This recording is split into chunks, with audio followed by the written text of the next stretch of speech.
মা বাবার জন্য স্যান্ডউইচ বানিয়ে ও আবার আমার জন্য স্যান্ডউইচ বানিয়ে নিয়েছে।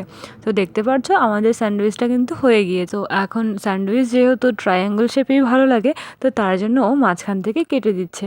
আর দেখতেই পাচ্ছ পাশে কিন্তু খেজুরের গুড়ের পায়েসও রয়েছে, যেটা মা রান্না করেছিল। আর সত্যি কথা, ও স্যান্ডউইচটা মেক করে আমাকে খাওয়াতে পেরে ও একদম মানে খুবই খুশি হয়ে গিয়েছিল যে ও নিজে স্যান্ডউইচ তৈরি করে আমাকে মা বাবাকে খাওয়াতে পেরেছে, যেটা এত টেস্টি হয়েছিল। সত্যিই খুব টেস্টি হয়েছিল, বাট খুবই গরম ছিল। আর ও খাচ্ছিল আর বলছিল যে এটা আরো টেস্টি হবে যদি এর মধ্যে অ্যাড করো পনির ভুজিয়া, ডিম ভুজিয়া, এসব দেওয়া যায়, আর একটু যদি ভেজিটেবল দেওয়া যায় তাহলে আরো বেশি টেস্টি হবে। ও যে স্যান্ডউইচটা তৈরি করেছে আমাদের থেকে বেশি খুশি ও। স্যান্ডউইচ মেকারটা দেখার সঙ্গে সঙ্গে ওর একটাই কথা মানে শুরু করেছে যে আমি স্যান্ডউইচ বানিয়ে তোমাদের খাওয়াবো, দেখো খুব টেস্টি হবে, আমি বানাতে পারি। খাচ্ছিল আর বলছিল যে প্রত্যেক দিন নাকি এখন থেকে ওই ব্রেকফাস্টটা তৈরি করবে।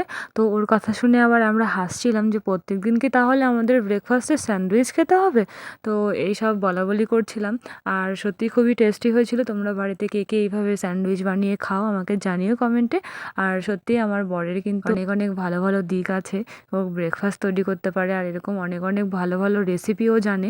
ও কফিটাও খুব সুন্দর, খুব মানে টেস্টি তৈরি করে। কফি সবাই বানায়, বাট ওর কফিটা একটু আলাদা রকমভাবে ও বানায়। সো খুবই টেস্টি হয়। তোমাদের কখনো যখন ও ছুটিতে আসবে তো তখন আমি ওর কফি বানানোর রেসিপিটা কখনো তোমাদের সঙ্গে শেয়ার করব।